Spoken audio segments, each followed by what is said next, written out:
Sa gitna ng mga kasalukuyang nangyayari at sitwasyon ng Pilipinas, nawalan na raw ng amor sa mga Marcos ang ilang grupong loyalista ng pamilya. Anila, hindi ito isang pagbaliktad kundi nagising na sila sa katotohanan. Alamin ang detalye sa aking report. Dati kaming mga kapanalig mo at dati rin kaming sumuporta sa inyo at katunayan, isa kami sa sumuporta sa Unitin. Subalit binigo mo kami sa aming pangarap. Iba't ibang grupo, kabilang ang mga Marcos loyalist, binawi ang kani-kanilang suporta at ibinigay sa mga Duterte. Ayon sa kanila, nabigong patunayan muli ng mga Marcoses ang kanilang serbisyo dahil umano sa mga kapabayaan at korupsyon ngayon sa bansa. Hindi raw naman pagbaliktad ang kanilang ginawa kundi isang patunay lang na nagising sila sa umano'y katotohanan. Talagang kami naninindigan na kung maaari, yung korupsyon na yan ay matigil na. Dahil sila naman po ay malalaki ang sahod.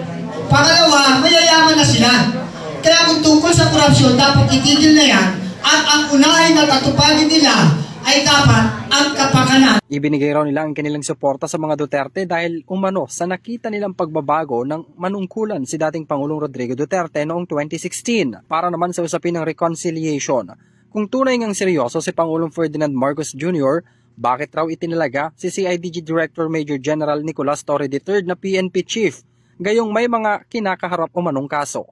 Hindi raw sila pabor at hindi kinikilala ang reconciliation. Tunay ang reconciliation. Ang tanong, bakit nag-promote siya ng isang general na dapat hindi promotion kasi may kaso ito? Una na rin sinabi ni Pangulong Marcos na hindi ito nakikipag-ayos para sa iilan lamang at hindi rin dapat magkaroon ng kondisyon para lamang magkaayos. Para naman sa mga dating uniform personnel sa hanay ng Armed Forces of the Philippines at Philippine National Police, magulo umano at bigong mapanatili ang peace and order ngayon sa bansa. Sa ngayong administration, hindi ko nakikita yun eh. Kasi ako, sundalo na ako. Unlike kayo sa inyong civilian, mas lalo kayong kabahan kasi hindi nyo alam. Ako, sundalo na ako, kinakabahan ako ngayon maglakad, lalo na yung mga anak ko, sa mga anak kong babae, nararamdaman ko, natatakot ako, nakakabahan ako. Baka yung mangyayari sa anak ko. Kasi nga, ang mga kriminal hindi natatakot because yung ating Pangulo, paulit-ulit natin sinasabi na weak leader. Sa kanyang sariling pananaw naman, sinabi ni retired Police Colonel John Galang, disappointed siya sa performance ng Pangulo.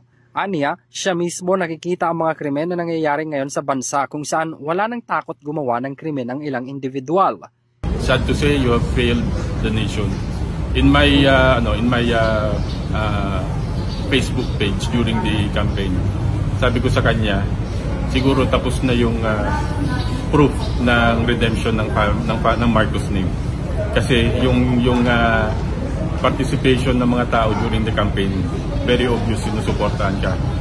So I guess it's about time for you to nip up and put your best foot forward to serve this country. Yun lang yung ano ko sa kanya. May panahon pa. He still last 3 years.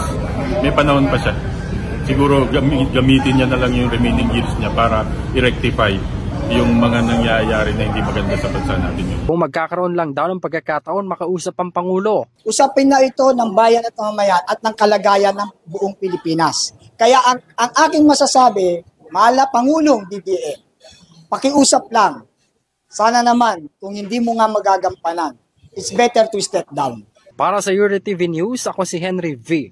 Nicolas, sumasaludo sa bawat Pilipino.